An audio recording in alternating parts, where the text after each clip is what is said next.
So, I found out something recently that's been eating me alive, and I need to get it out. My name's Jack, I'm 35, and I've been married to Kayla, 33, for 6 years. We've had our ups and downs, like any couple, but I thought we were solid. Or at least, I used to think so. About a week ago, one of Kayla's colleagues, let's call him Mike, pulled me aside in the parking lot after I went to surprise her at work with lunch.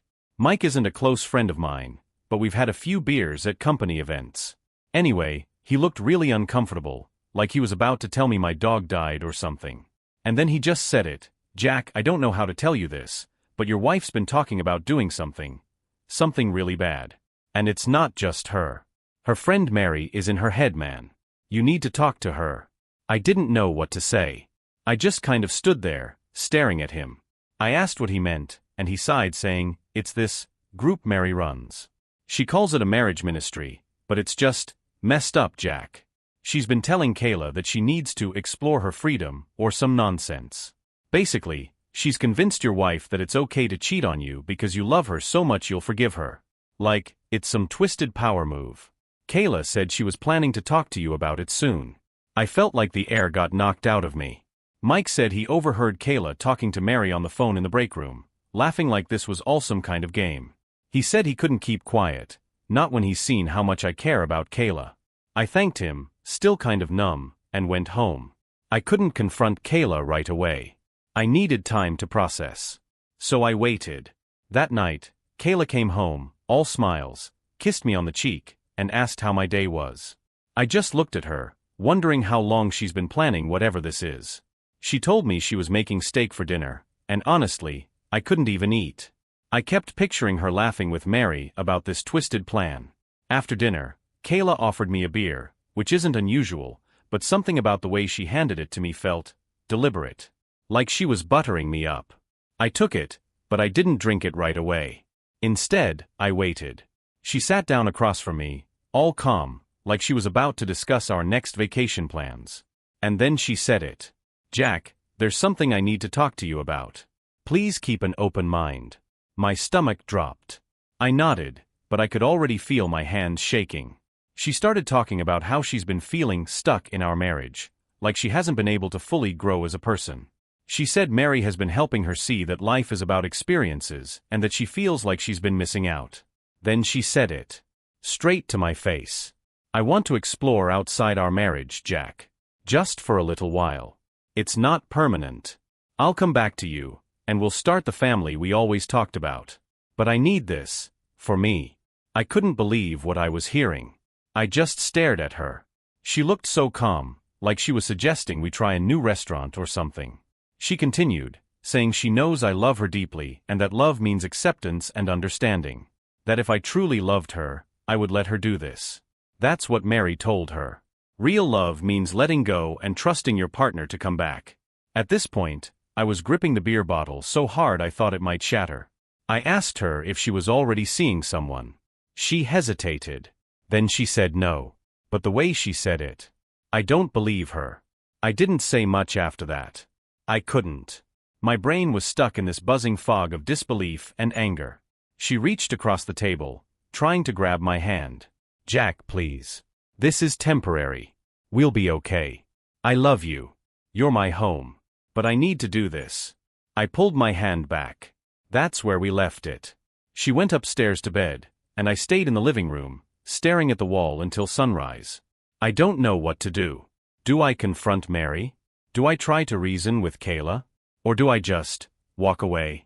I feel like my whole life is unraveling right in front of me, and I can't do a damn thing to stop it. I didn't sleep that night.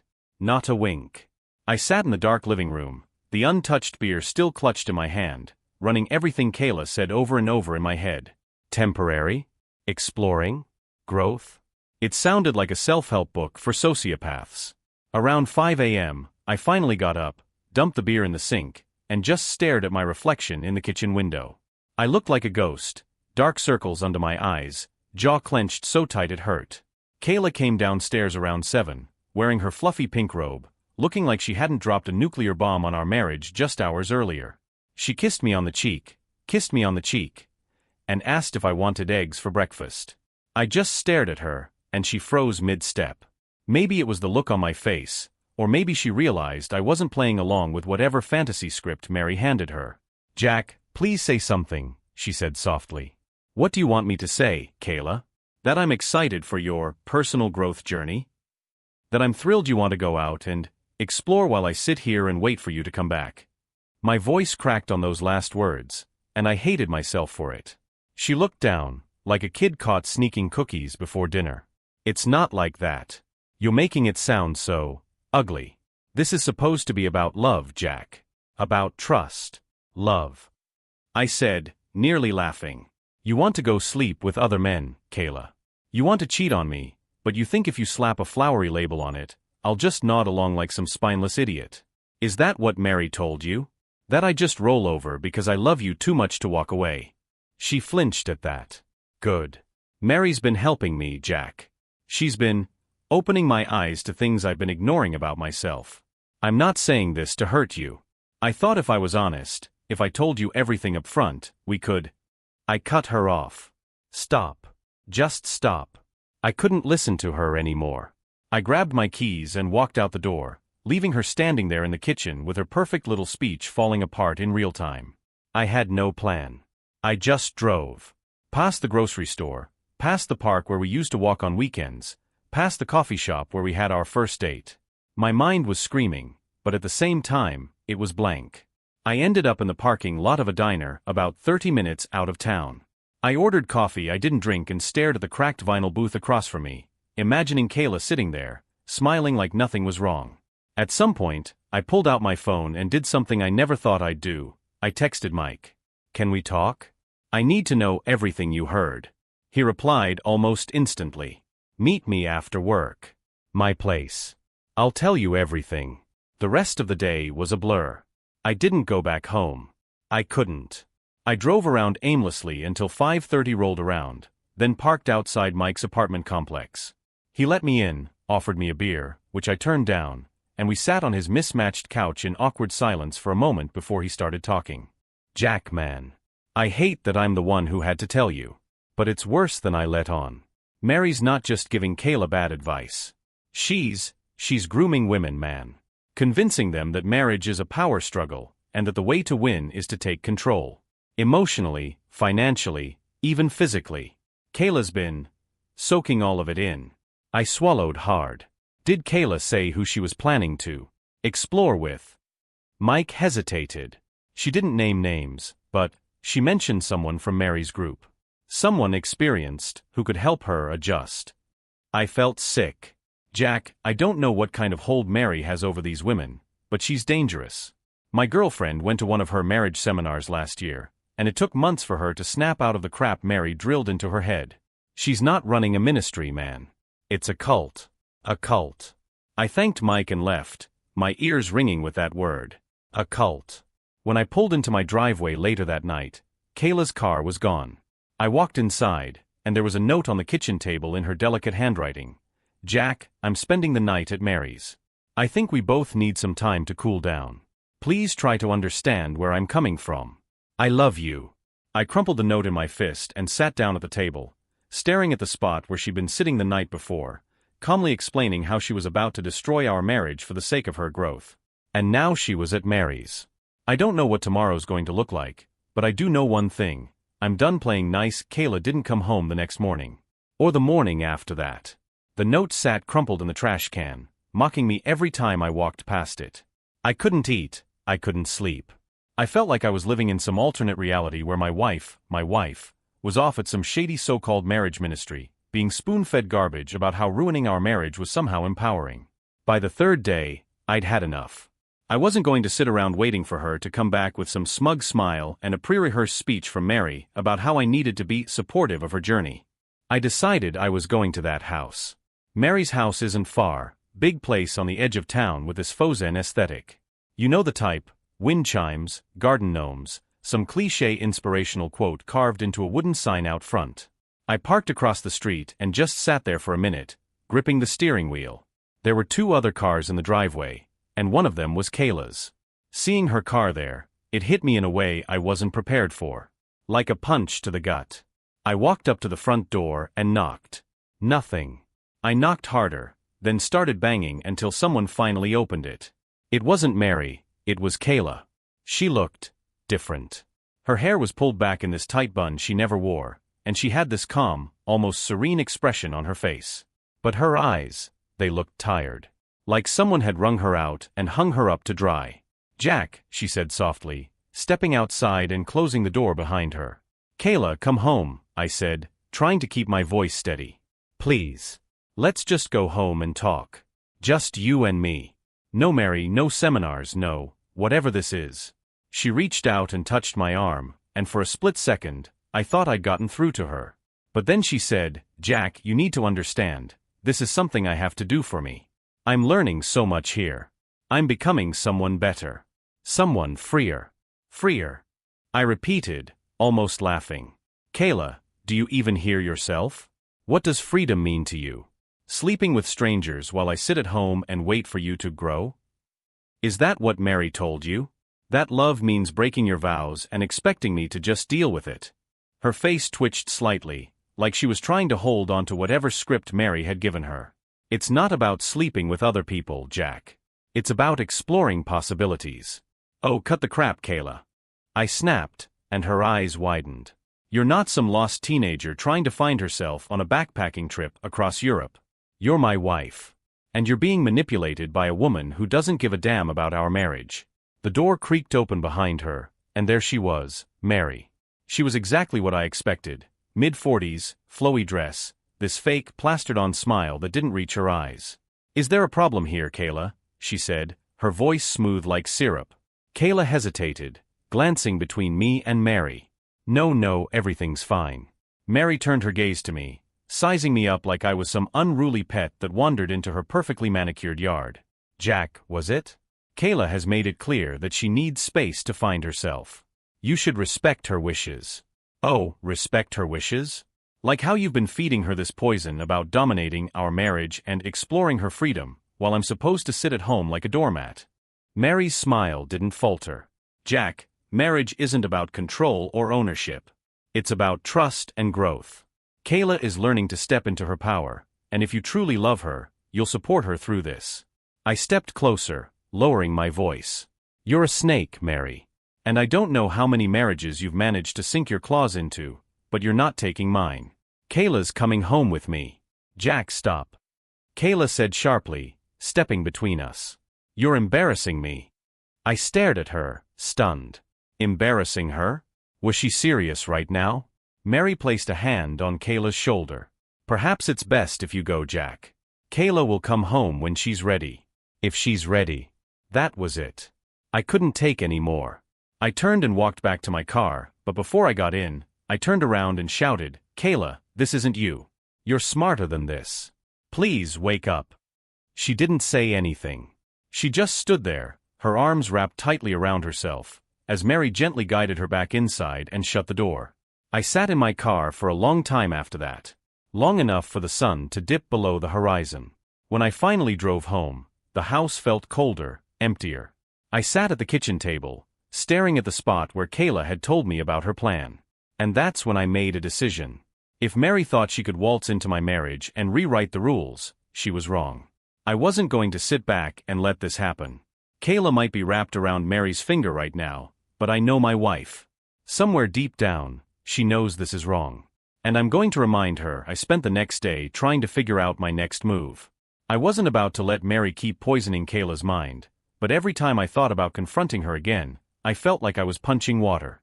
By evening, Kayla texted me, "I need more time. Please don't come back to Mary's." More time? For what? To convince herself this was okay? To let Mary tighten her grip? I needed someone on the inside, someone who knew Mary's tactics. So I called Mike again. "Jack," he said, his voice low. "There's a woman. Her name's Lauren. She used to be part of Mary's group. She got out a few months ago. You need to talk to her." Mike gave me her number, and I called her immediately. Lauren was hesitant at first, but after I explained everything, she sighed and said, "Meet me tomorrow at the coffee shop on 5th. That night, I barely slept. My mind kept replaying Kayla's face on Mary's doorstep, the distant look in her eyes, the way she clung to Mary's words like they were gospel. Tomorrow, I'd talk to Lauren. If anyone could help me get my wife back, it was her. The next morning, I met Lauren at a quiet corner table in the coffee shop. She was in her early 30s, tired eyes, and kept glancing over her shoulder like someone was following her. "Mary's dangerous, Jack," she said right away. "Not physically, but emotionally. She knows how to get inside people's heads, especially women who are vulnerable or unhappy. She convinces them they deserve more, that their husbands are holding them back." I leaned forward. "How does she do it? How does she change them?" Lauren sighed, stirring her coffee. "It starts with flattery. She makes them feel special, like they're finally being heard. Then comes the empowerment talk, convincing them they're owed happiness at any cost. By the time they realize how far they've gone, it's too late. They're either fully committed or too ashamed to admit they were wrong." I felt sick. "Do you think Kayla can snap out of it?" Lauren hesitated, then nodded. "Yes, but you can't pull her out. She has to see it herself. Mary's already painted you as the enemy, Jack. You need to be calm, steady, someone she feels safe coming back to." I sat back, running my hands through my hair. "So what do I do?" Lauren slid a small slip of paper across the table. "Mary's hosting one of her seminars tomorrow night at her house. It's invite only, but I still have the address and the time."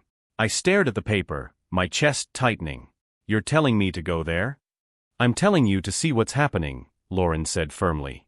"It might be the only way to understand what Kayla's caught up in." As I walked back to my car, clutching the paper in my hand, one thought kept repeating in my head: tomorrow night, I'm going into the Lion's Den. The seminar was scheduled for 7 p.m. I parked 2 streets away from Mary's house, my palms sweating against the steering wheel. The neighborhood was quiet, the kind of stillness that felt wrong. As I walked toward the house, I noticed the soft glow of lights from behind drawn curtains and faint murmurs of voices inside. The front door was slightly ajar, almost like it was inviting me in. I slipped inside unnoticed, blending into a group of women gathered in the living room.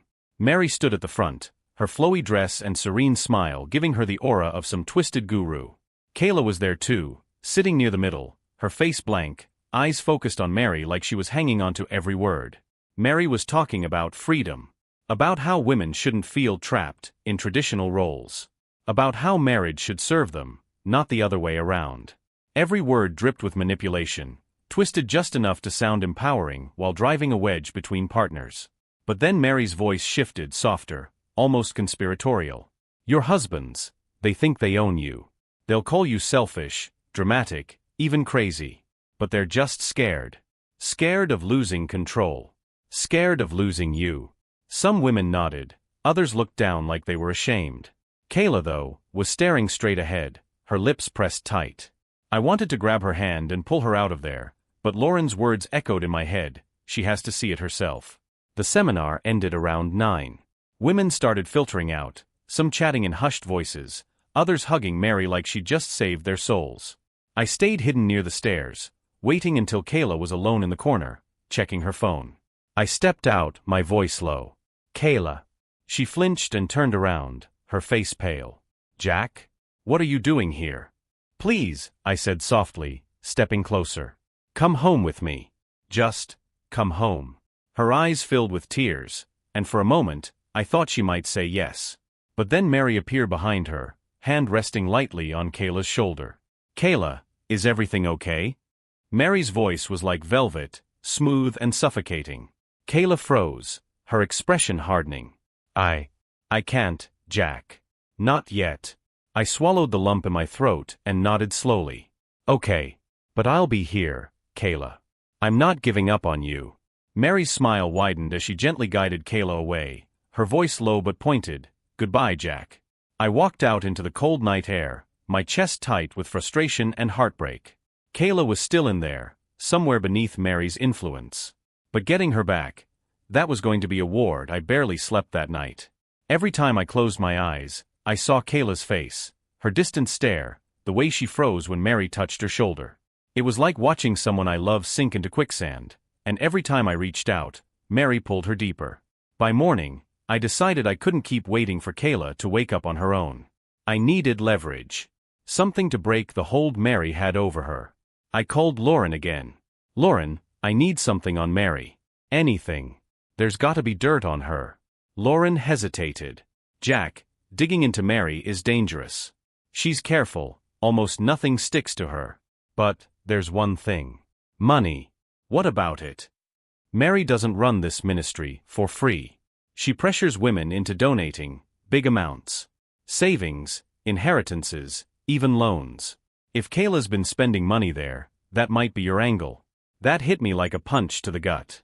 Kayla and I had savings, a decent chunk we'd been building for years. I logged into our joint account and froze. Thousands of dollars, thousands, were missing.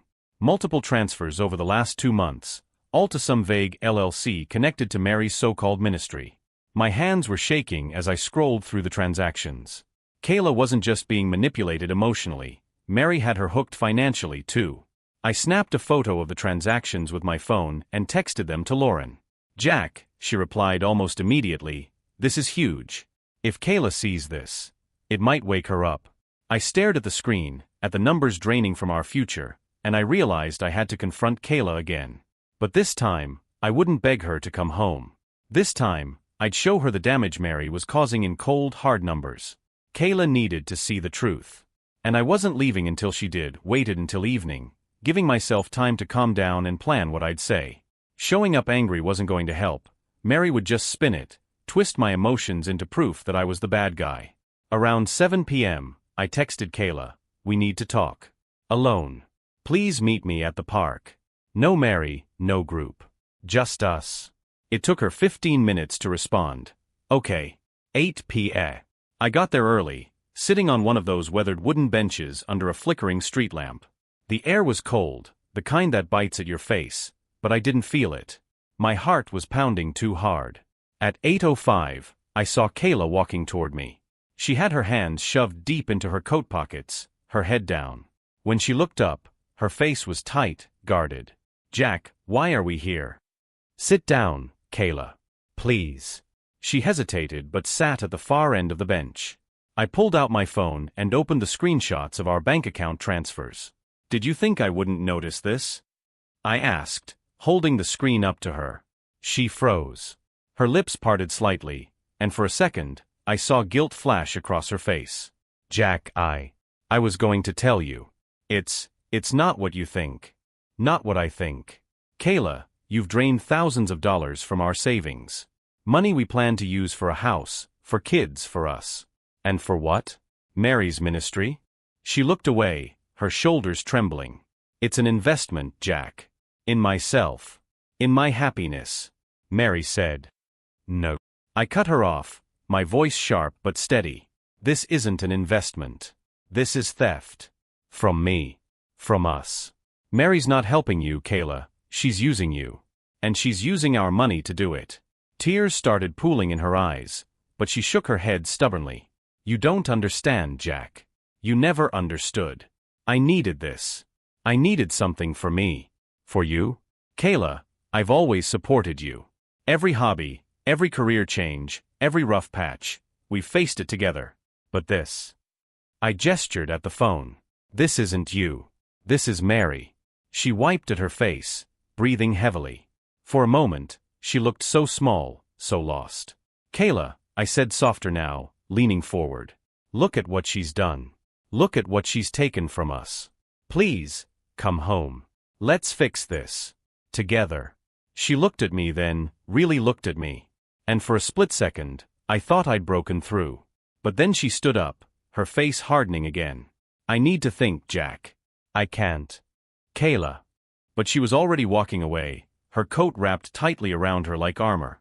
I sat there long after she was gone, staring at the empty bench across from me. I'd shown her the truth. I'd laid it out plain as day. Now, it was up to her to decide what to do with it. Kayla didn't come home that night. Or the next. I kept checking my phone, hoping for a text, a call, something. But all I got was silence. On the third day, Mike called me. Jack, I just heard something. Mary's hosting another.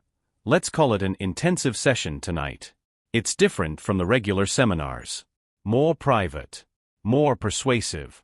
My stomach twisted. Is Kayla going to be there? She's already there, Jack. And, look, I don't know for sure, but I think Mary's pushing her to make a final decision. Whether she stays with you, or leaves for good. That was it. I couldn't sit around anymore. I drove straight to Mary's house, gripping the steering wheel so hard my knuckles turned white. The house was lit up again, soft music playing from inside. But this time, something felt off. I parked down the street and walked up to the house, my chest tight. I could hear faint voices through an open window near the side yard, so I crept closer and crouched down. Mary's voice floated out, smooth and controlled. "You've come so far, Kayla. You've grown so much. But growth requires sacrifice. You can't let fear hold you back. You can't let him hold you back." There was silence, then Kayla's voice, quiet, shaky. "But he loves me. And I love him." My heart clenched. Mary's voice sharpened. "Love shouldn't feel like a cage, Kayla. Jack will never understand the freedom you found here. He'll always try to pull you back to the old you, the one who doubts herself. The one who sacrifices her happiness for his comfort." I couldn't take it anymore. I stood up, walked to the front door, and knocked, loudly. After a long pause, the door opened. Mary stood there, arms crossed, fake smile plastered on her face. "Jack. Again. This is becoming a habit. Where's Kayla?" I asked, my voice low and firm. "She's busy. And you're interrupting something very important." "No, you're interrupting something important. My marriage. Now let me talk to my wife." Mary smirked slightly. "You're so predictable, Jack. So angry. So small." But behind her, I saw Kayla step into the hallway. Her eyes met mine, and for a brief moment I saw her, really saw her. "Kayla." I called out. "Come with me. Please. You don't have to stay here." Mary turned slightly, blocking Kayla's path. "He doesn't understand, Kayla. He'll never understand." But Kayla was looking at me. Tears filled her eyes, and she whispered, "Jack. I don't know what to do." "Yes, you do," I said softly. "You've always known." For a few agonizing seconds, no one moved. Then Kayla stepped around Mary, her head down, her steps hesitant but steady. Mary's smile faltered as Kayla walked past her and out the door. I didn't say another word. I just took Kayla's hand and led her to the car. We drove home in silence, but Kayla didn't let go of my hand the entire way. I don't know what comes next. I don't know how we'll fix this. But at least she's home. Kayla and I sat in the car in our driveway for what felt like hours. Neither of us said anything. She kept staring at her lap, her hand still holding mine but trembling slightly. Finally, I broke the silence. "Kayla, are you okay?" She nodded, but it was hesitant, fragile. "I don't know, Jack. I don't know how I let it get this far." We went inside, and she sank onto the couch, burying her face in her hands. I sat across from her, giving her space, waiting. After a long silence, she spoke, her voice muffled. Mary made me feel important. Like I was special, like I was finally in control of my life. But everything she said, everything she taught me, it was poison, Jack. I see that now. I felt a lump forming in my throat, but kept my voice steady. "You're here now. That's what matters. But we need to talk about what happens next, Kayla. About us." She looked up at me then, her eyes red and tired. "Do you even want me here, Jack? After everything I've done?" I leaned forward, elbows on my knees. "Kayla, I want my wife back. The woman I married. But this isn't going to be easy. You're going to have to unlearn everything Mary drilled into you, and it's going to take time. And I can't do it for you." She nodded slowly, wiping her cheeks. "I want to fix this, Jack. I swear I do." We sat there in silence again, the weight of everything hanging in the air. Finally, I said, "First thing tomorrow, we're going to go through our finances. We need to see exactly how much was given to Mary, and if there's any way to get it back." Kayla flinched but nodded. "Okay. I'll help. I'll do whatever it takes." I stood up, exhaling slowly. "I'm going to sleep in the guest room tonight. Not because I don't love you, but because I need time to process this." She nodded again, her lips trembling. "I understand." As I walked upstairs, I paused at the door to the guest room and looked back. Kayla was still on the couch, staring blankly at the floor, clutching a throw pillow to her chest like it was the only thing keeping her together. We were far from okay. But at least we had a place to start. The next morning felt fragile. The house was quiet in a way that made my chest feel tight. I walked downstairs and found Kayla already sitting at the dining table, our laptop open, bank statements scattered around her. Her hair was pulled back, her eyes puffy and red. "I started looking through everything," she said softly. "Jack, it's worse than I thought." I sat down across from her and stared at the numbers. The total amount Kayla had transferred to Mary's ministry was gut-wrenching. Nearly $15,000 gone. Savings we'd been building for years. Did she ever pressure you for more?" I asked. Kayla nodded slowly. Every time I hesitated, she'd tell me it was an investment in myself, or that I was holding myself back by being afraid of money. And I believed her, Jack. God, I believed her. Her voice cracked, and she buried her face in her hands. I reached across the table and squeezed her wrist gently. "Kayla, we'll figure this out. It's money. It hurts, but we can recover. What matters is that you're here. That you see it now." She sniffled and looked up at me. Do you think I'm stupid?" "No," I said immediately. "You're not stupid. You were vulnerable, and Mary knew exactly how to exploit that. This isn't on you, it's on her." We spent the next few hours combing through every transaction, creating a plan to start rebuilding our finances. Kayla offered to get a second job, to sell some of her things. I told her we'd figure it out together. By noon, we were both exhausted. Kayla leaned back in her chair, staring at the ceiling. "Jack, I think I need help. Like, professional help. Therapy or something." I nodded. "I think that's a good idea. For both of us, honestly." Her lip trembled again, and she whispered, "Do you think you'll ever forgive me?" I let out a shaky breath. "I'm trying, Kayla. I'm trying so damn hard. But I need time. And I need to see that you're really here, that you're not still halfway back in Mary's world." She nodded, clutching the edge of the table like it was holding her upright. We sat there in silence, the weight of everything pressing down on us. But for the first time in weeks, I felt like maybe, we were finally facing the same direction. The next few days were heavy. Every conversation felt like we were walking across thin ice, afraid one wrong word would send us both plunging into freezing water. Kayla was quiet, withdrawn, but she stayed. She didn't go back to Mary's house, and she didn't reach out to her. At least, not that I knew of. On the third day, I came home from work to find Kayla sitting on the living room floor, surrounded by a pile of books, journals, and little handwritten notes. Her knees were pulled to her chest, her face streaked with tears. "I found these in my car," she said softly, gesturing to the mess around her. "They're from Mary. Her lessons." I sat down across from her on the rug. Kayla picked up one of the notes, her hand trembling slightly as she read it aloud. "Your husband doesn't own your happiness. Stop living for him. Take what's yours." She let the paper fall from her hand like it was toxic. It's like I can't believe I ever let myself fall for this. Every word feels so manipulative now. I leaned back, running a hand down my face. "Because it was manipulative, Kayla.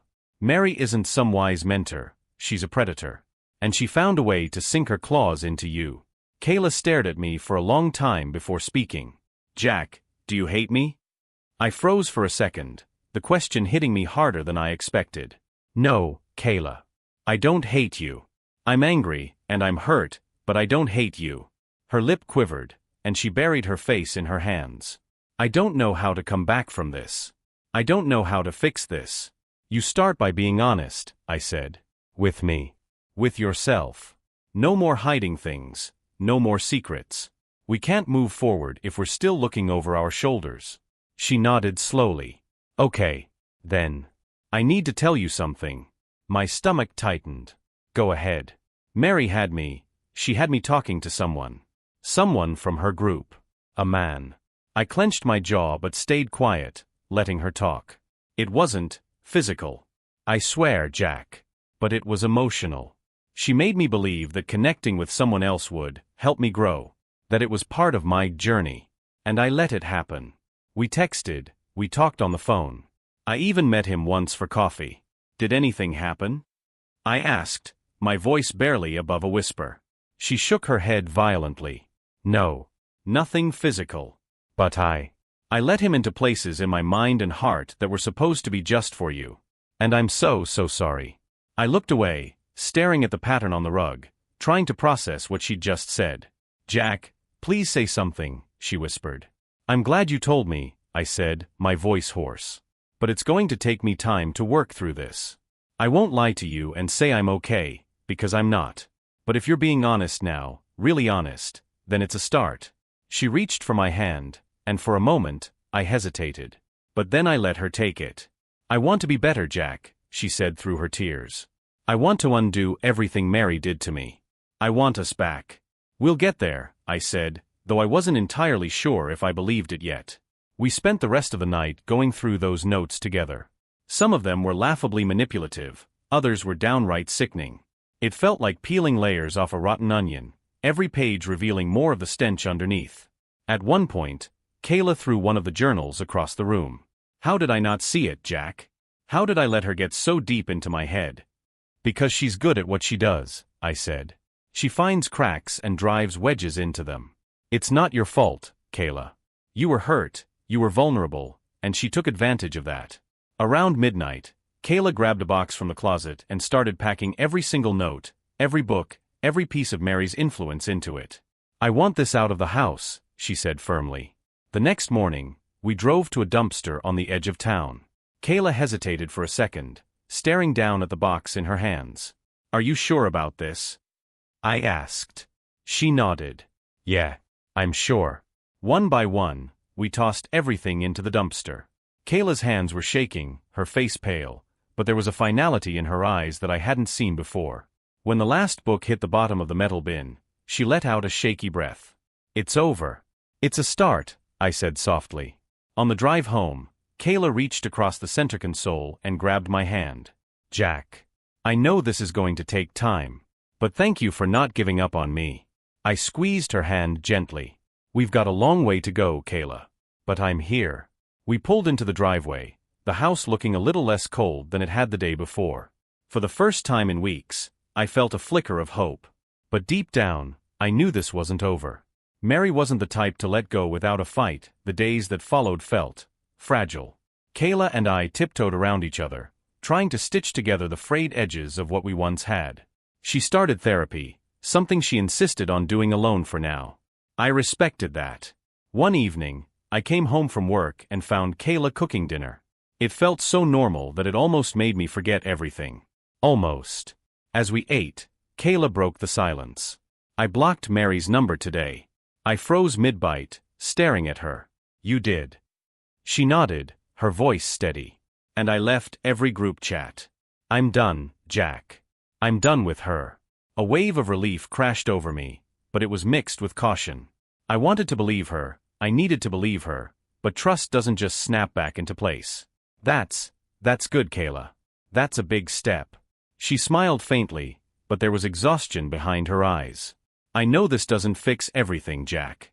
But I'm trying. I really am." I reached across the table and took her hand. "I see that. And I'm trying too." It wasn't a grand moment, no fireworks or swelling music, just two broken people trying to hold onto what was left. But for now, it was enough. The weeks that followed were slow, cautious steps forward. Kayla stuck with therapy, and I could tell it was helping her unpack the twisted ideology Mary had fed her. I started seeing someone too, not because I was broken, but because I needed to understand how to process the anger and betrayal still sitting in my chest like a stone. We spent more time together, real time. No heavy talks, no accusations. Just moments. Movie nights, slow walks after dinner, little conversations about nothing. For a while, it felt like we were just two people trying to find each other again in a foggy room. But trust isn't something you can schedule on a calendar. Some days felt good, like we were genuinely healing. And other days, I'd catch myself questioning her words, analyzing her expressions, looking for signs of Mary's lingering influence. I hated that part of me. Kayla noticed, too. One night, we were folding laundry together when she just stopped, socks still in her hands. "Jack, do you think you'll ever fully trust me again?" I looked up from the towel I was folding. "I want to, Kayla. I really do. But it's not something I can force. I think trust comes back in small pieces, not all at once." She nodded, her eyes glassy. "I get it. I deserve that." Later that night, I found her curled up on the couch, clutching one of my hoodies like a shield. I sat down beside her, and she leaned into me without a word. It wasn't perfect, but it was progress. Things started to feel almost normal. But deep down, I knew it was too quiet. Mary wasn't the type to let someone walk away without consequences. And I was right. It started with a voicemail on Kayla's phone. She didn't tell me about it at first. I overheard her playing it in the bathroom. "Kayla, it's Mary. I know you're confused. I know Jack has you thinking I'm the enemy, but I'm not. You're stronger with me. You're braver with me. Please, don't let him pull you back into the shadows." When Kayla came out of the bathroom, her face was pale. She held her phone out to me, her hand trembling. I didn't answer her, Jack. I swear I didn't. I listened to the voicemail, my blood boiling with every word. Mary's voice was like nails on glass, calm, condescending, dripping with manipulation. "We need to shut this down, Kayla," I said firmly. "She doesn't get to keep a foothold in your life. Block her everywhere. Change your number if you have to." Kayla nodded, tears spilling down her cheeks. "I will. I promise." But Mary didn't stop there. A few days later, Kayla got an email, then a letter in the mail.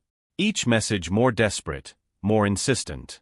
Mary was losing control, and she knew it. One night, Kayla came to me, holding a torn envelope in her hand. "Jack, I think we need to go to the police." I unfolded the letter and felt my stomach drop. "You'll regret this, Kayla. You'll regret walking away. Jack can't save you. No one can." It wasn't a threat, not explicitly, but it was enough to leave me shaken. We filed a police report the next morning. They said there wasn't much they could do without an explicit threat, but they'd keep a record of it. Kayla was scared. I was angry. But one thing was clear, we weren't going to let Mary pull us back into her web. 2 weeks later, I got a text from an unknown number. "Jack, Mary is hosting another meeting tomorrow night. You need to be there. Bring Kayla if you want this to end." I showed Kayla the text, and we both sat there in silence, staring at my phone. "I can't go back there," Kayla said quietly, her voice trembling. "You don't have to," I said. "But I'm going." She grabbed my arm. "Jack, please be careful." The next night, I parked outside Mary's house one last time. The lights were on, and I could hear faint chatter from inside. I didn't sneak around this time. I walked straight to the door and knocked. Hard. Mary opened it, her face breaking into that same sickly sweet smile. "Jack. How brave of you to show up. Cut the crap, Mary. You're done. You're done with Kayla, with me, with every other woman you've been feeding this garbage to." She tilted her head, her smile faltering slightly. "Jack, you've always been so emotional. So reactive. It's no wonder Kayla felt so trapped with you." I stepped closer, lowering my voice. "You don't get to talk about her anymore. You don't get to manipulate her, control her, or threaten her. I've reported you to the police. I have proof of the money you've taken, the messages you've sent. It's over." For the first time, I saw something flicker in Mary's eyes, fear. I turned and walked away, leaving her standing in the doorway, her mask starting to crack. That night, Kayla and I sat on the couch together, wrapped in a blanket, neither of us saying much.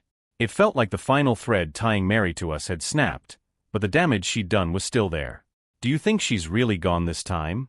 Kayla asked softly. "I don't know," I admitted. "But I know she's not coming back into our lives." Kayla leaned her head against my shoulder. "Thank you, Jack.